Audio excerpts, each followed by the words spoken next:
Puji Tuhan, saudara kekasih dalam Tuhan. Banyak orang, saudara, tidak merasa miskin karena limpah dengan kesehatan, limpah dengan berkat jasmani, apakah uang, harta, kedudukan, kehormatan. Maka banyak orang tidak pernah merasa miskin. Ya saudara, dan itu benar-benar kenyataan. Mereka tidak menyadari bahwa sebenarnya ada miskin yang harus mereka perkarakan. Tetapi karena pekerjaan kuasa kegelapan yang telah menipu banyak orang, sehingga mereka merasa kaya karena memiliki semua yang manusia miliki, sehingga dia tidak pernah merasa miskin di hadapan Tuhan. Ini bahaya, saudaraku, sangat berbahaya. Tidak sadar bahwa sebenarnya banyak orang itu sombong dan merasa tidak membutuhkan Tuhan. Padahal firman Tuhan jelas mengatakan di dalam Matius pasal 5 ayat 3, berbahagialah orang yang miskin di hadapan Allah. Berbahagialah orang yang miskin di hadapan Allah, karena merekalah yang empunya kerajaan surga.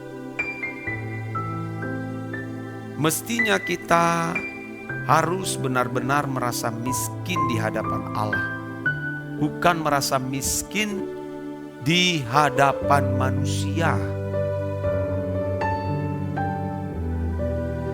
Bukan merasa miskin di hadapan keluarga. Camkan ini, saudara. Mestinya rasa miskin kita itu harus berbeda. Harus berbeda, tidak boleh memiliki pengertian yang sama seperti orang dunia miliki. Mestinya kita harus merasa miskin di hadapan Tuhan. Nah, banyak orang tidak menyadari. Orang berpikir, ya saudara, dengan meraih apa yang diraih oleh orang dunia itu dia sudah merasa kaya dan bahagia. Itu semua menipu kita manusia. Dan kalau jujur, setan berhasil menjebak, membuat manusia terjebak dan tidak pernah merasa miskin, apalagi merasa haus akan Tuhan. Ini yang mestinya harus kita ratapi setiap hari. Jangan sampai seseorang tidak memiliki Tuhan. Mestinya setiap hari kita harus benar-benar merasa miskin di hadapan Tuhan jika kita tidak memiliki Dia.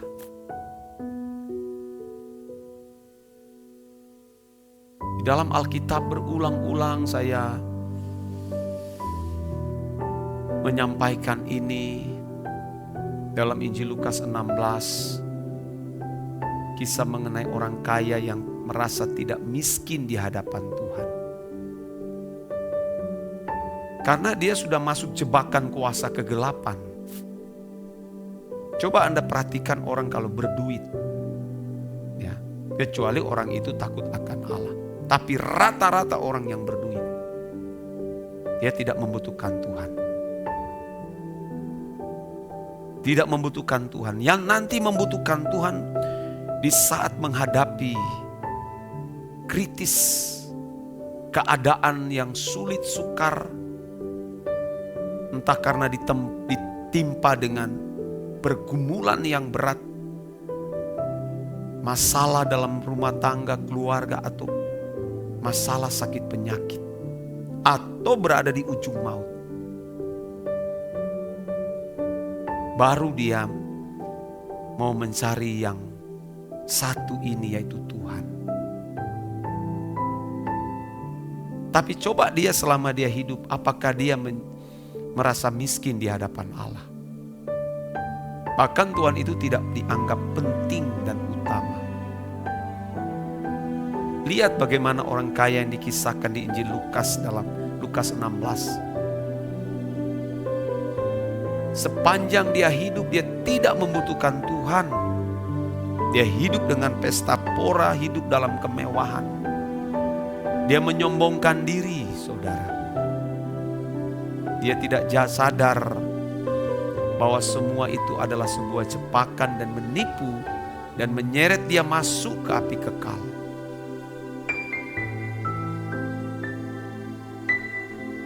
Lebih baik, saudara, kita tidak punya apa-apa.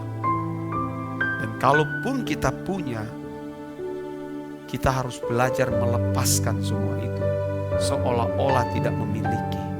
Baru seseorang bisa memiliki Tuhan. Baru seseorang bisa memiliki rasa miskin di hadapan Allah. Tapi kalau orang masih merasa punya ini, punya itu, dan merasa itu menjadi kekuatan, dia tidak akan pernah merasa miskin di hadapan Tuhan. Dan itu menjadi berhala. Sesuatu yang membuat seseorang merasa bahagia dan merasa kuat, itu berhala.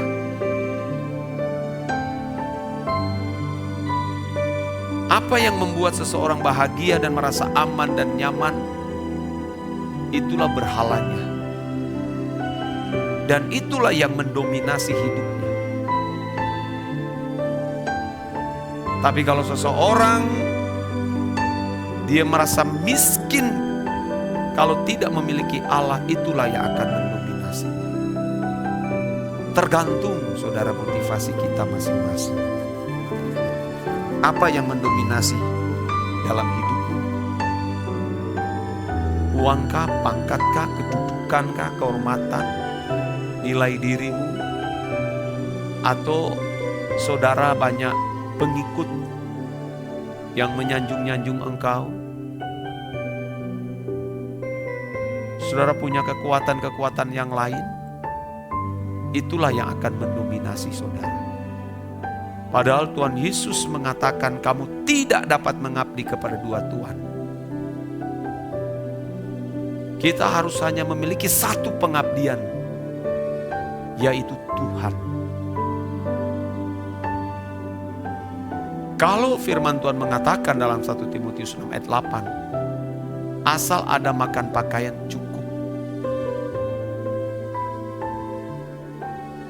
Artinya saudara, kita tidak perlu lagi memiliki pengharapan yang lain. Tidak perlu ada target-target yang harus kita capai atau kita raih. Cukup Tuhan. Asal ada makan pakaian, cukup. Itu artinya memberi peringatan kepada kita supaya setiap orang percaya tidak boleh memiliki target yang lain kecuali cuma satu, target kita Tuhan.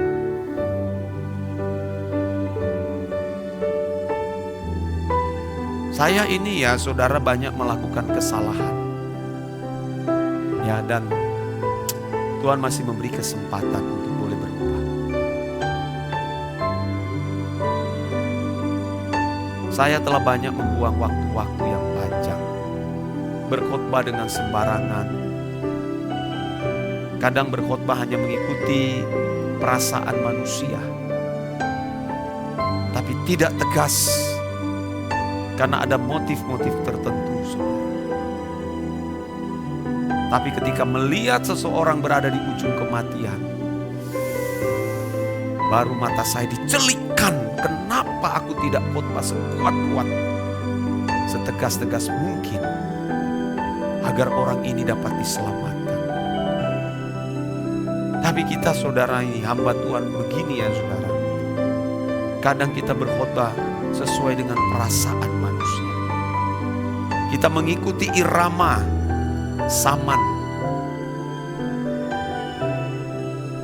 Padahal saudara, Tuhan Yesus dalam sejarah pelayanannya, Dia tegas. Barang siapa mau mengikut aku, dia harus sangkal diri, pikul salib. Kalau kamu tidak melepaskan diri dari segala milikmu, kamu tidak layak menjadi murid. Tegas itu saudara. Tidak cukup hanya memberitakan Injil yang membuat orang menjadi percaya kepada Yesus, lalu tidak ada harga yang kita beritakan. Dan saya kira saudara, banyak pemberita-pemberita Injil kelihatan memberitakan Injil, tapi Injil tanpa pertaruhan, Injil tanpa harga yang harus dibayar ketika seseorang berani mempercayai Yesus sebagai Tuhan. Karena saya melihat diri saya sendiri, meneropong diri saya sendiri. Aduh Tuhan, saya mau bertobat. Saya mau bertobat. Ya. Kalau saudara sudah berada di ujung kematian, saudara baru menyadari, ternyata tidak ada yang kubutuhkan. Yang kubutuhkan cuma satu, Tuhan. Saat roh dan jiwa kita mau terpisah dari tubuh kita yang kita senangkan ini, baru di situ saudara menyadari ternyata semua yang kurai selama ini akan ditinggalkan, dilepaskan. Sebagaimana aku datang sendiri, aku juga pulang sendiri. Sebagaimana aku datang telanjang, aku pulang pun telanjang. Tidak ada sesuatu yang akan kugenggam, semuanya akan terlepas dengan sendirinya. Makanya saudara, ya saudara mempercayai dianggap ini khotbah terlalu keras, ya saudara, saya sudah menyampaikan sebaik-baiknya. Ayo kita selalu merasa miskin di hadapan Tuhan.